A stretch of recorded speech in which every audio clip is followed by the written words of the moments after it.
Happiness എന്ന് പറയുന്നത് ഒരു ചോയ്സ് ആണെന്ന് പറയും. അപ്പോൾ എങ്ങനെയാണ് നമ്മളൊരു സന്തോഷം തിരഞ്ഞെടുക്കുക? ഞാൻ എവിടെയോ വായിച്ചു, ഒരു ടിം ഫെറിസ്, വിൽ ബോമൻ എന്ന് പറയുന്ന 2 ആൾക്കാർ ഒരു 21 ഡേ എക്സ്പെരിമെൻറ്റിനെ പറ്റി പറയുന്നുണ്ട്. 21 ദിവസം നമ്മൾ നോ കംപ്ലൈൻറ്റ് ഒരു സിനാരിയോയിൽ ഇരിക്കുക. അതായത് ഒരുപാട് പ്രക്ഷുബ്ധമായ ഒരു കടലിൽ ഒരു കപ്പൽ നങ്കൂരിടുന്ന പോലെ ഒരുപാട് പ്രശ്നങ്ങളുള്ളൊരു ലൈഫിൽ നമ്മൾ നമ്മുടെ മനസ്സിനൊരു നങ്കൂരമിടുന്ന പോലത്തെ ഒരു പരിപാടി.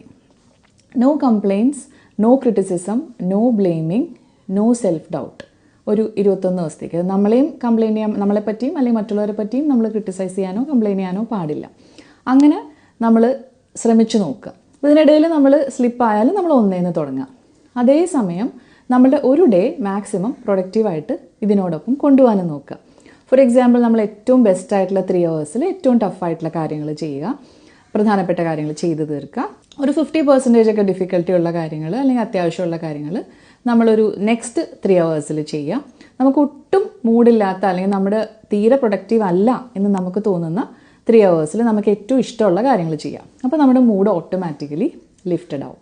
അപ്പോൾ ഇങ്ങനെ നമ്മളൊരു 21 days ട്രൈ ചെയ്ത് നോക്കുകയാണെങ്കിൽ definitely the self discipline will bring happiness.